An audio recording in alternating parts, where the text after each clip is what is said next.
To bow in and bow out at the beginning of class. So far we've learned how to enter into a dojo. We've learned how to properly sit down. The next stage is to actually go through the benediction of bowing in together. That is known as the Kotodama. That is a spiritual connection, something non-physical. And basically we're paying homage to the individuals that's kept this art alive. We're paying homage to people like Toda Sensei and Takamatsu Sensei, the people that have passed on, people that are on the spiritual level, going back generations and generations and generations. Those individuals that have kept this art alive for us. We're paying thanks to them. Over the years, I've had many people come to me and they've had issues with bowing in because they felt that they were bowing to another god. They were bowing to something beyond their own chosen religion, their own chosen faith. This has nothing to do with any man-made religion. This is tradition and culture and honoring the past, connecting people that are alive, the students that are here training, with the energy and the spirit of those who have passed on, the warriors that have left this knowledge behind for us. We're connecting to that ancient spirit and we're trying to bind ourselves as a group of individuals into one unit with that culture, with that tradition. So it has absolutely nothing to do with religion. No matter what religion you are, this is honoring Japanese instructors who have left this material for us. We're not worshiping them. We're not bringing them to a level of a god. We're honoring them. We're giving them a sense of recognition. And we're connecting. For many of the basic students who come in, they learn how to sit down, they close their eyes, they go through this motion, they do a pattern that everyone else does, and they have no clue what they're really doing. But in time, you will begin to start to connect with the history of this art. And it'll be a special day for you when that happens. But there's going to be some things that you're going to need to know. One, you're going to yell for Saritz. Saritz means to line up. Remember, this is a military system, so there's going to be some type of organization that's needed. You're going to come in, there's going to be people moving around, the class is about to start, a higher senior person is going to yell the word Saritz. Saritz means to line up, and you're going to line up in rank. You know, highest level black belts all the way down to the guy who it's his very first class. You're going to line those people up.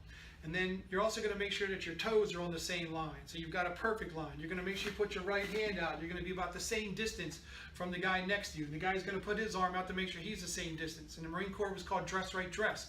But you're going to make sure you got a proper distancing from people. Your toes are lined up. So it's organized. The more organized it is, the more disciplined you are. You're taking a group of individuals and you're bringing them together as one unit. So Saritz is very important to establish that authority and to get everyone reacting as a team. So you yell Saritz, and then the next thing, someone is going to yell Seiza. They're going to yell Seiza, everyone's going to sit down. That was in the second section of the cues. You're going to learn how to sit down in Seiza. Next, they're going to give a command for Maku-so. Maku-so means to enter meditation. And I don't want to get too crazy about meditation because there's definitely a deeper level to this. At the basic level before class, at a beginning level student, at a white belt level, all I want you to be able to do is to put your hands in the proper position. So you're going to put your hands, from the Seiza, your right hand is going to be on top of your left, and your thumbs are going to lightly touch. Your shoulders are going to be relaxed. Your arms are going to be relaxed, sitting in your lap, and you're going to be here. And your eyes are going to be closed. Your lips are going to be shut, and your tongue is going to be in the top of your mouth. And you're going to start to slow your heart rate down. You're going to start breathing in slowly, gently, kind of pausing, not holding your breath, but just not breathing, just kind of a stagnant station. And then let some time go by, and then slowly exhale. And then have that pause, and then inhale, pause, and exhale. And just have that be whatever it needs to be.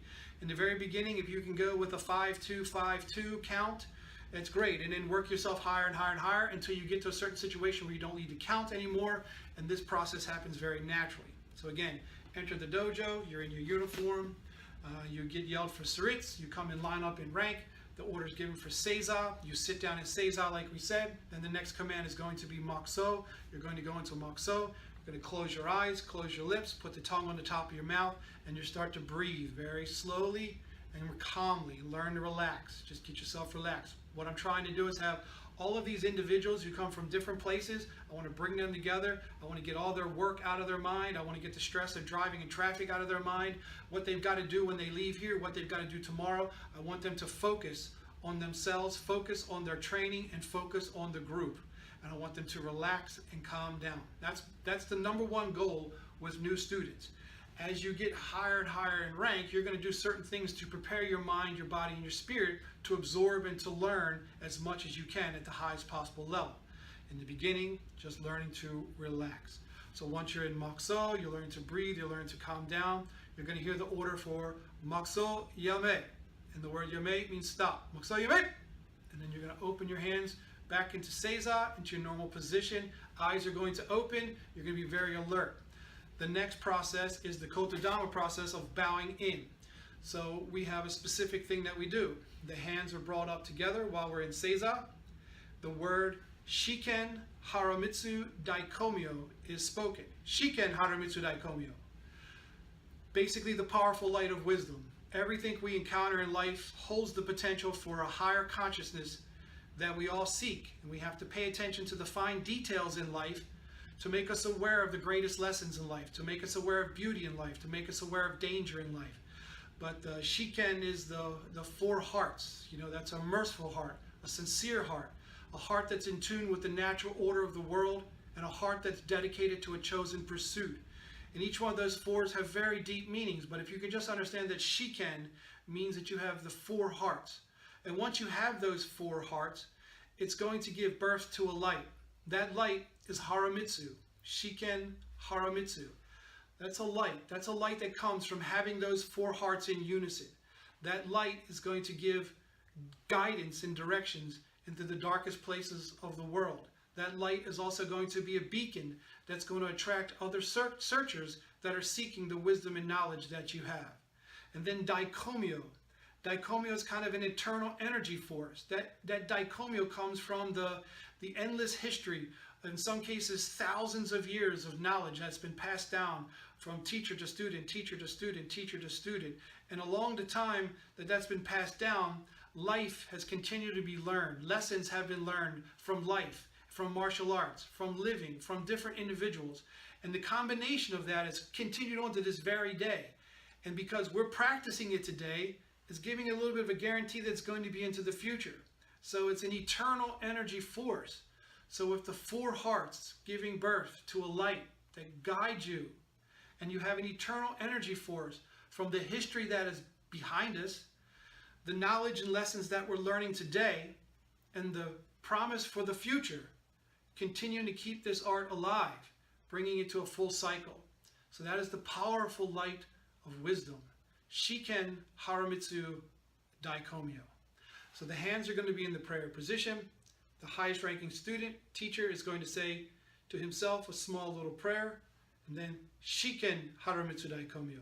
Then there's going to be two claps.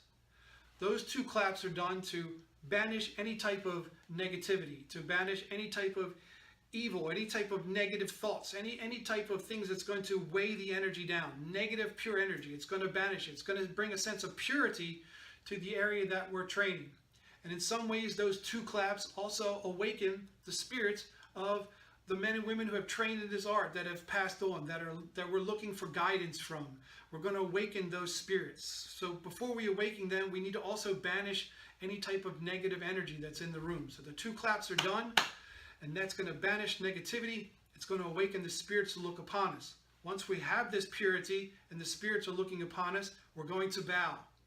And then we're going to come up, and from the bow, we're going to come back up with our hands together, and there's going to be one more clap. And that clap is going to now take all of these individuals, and we're going to unite in this purity in the face of the spirits, the guardians of this knowledge, the guardians who look over us from the martial world, from the martial spiritual world. Nothing religious, nothing God, nothing there.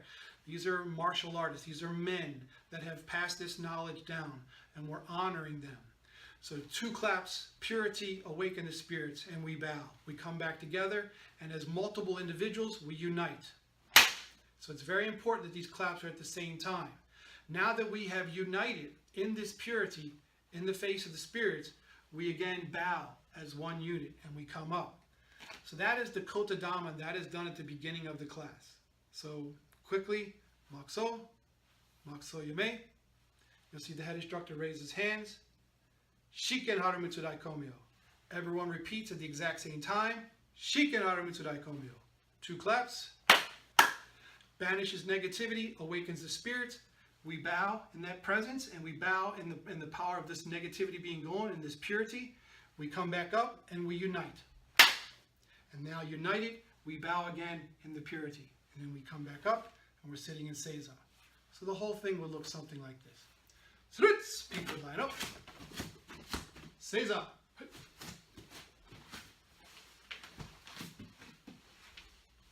Maku-so. Maku-so Yame. Shiken Haramitsu Daikomiyo.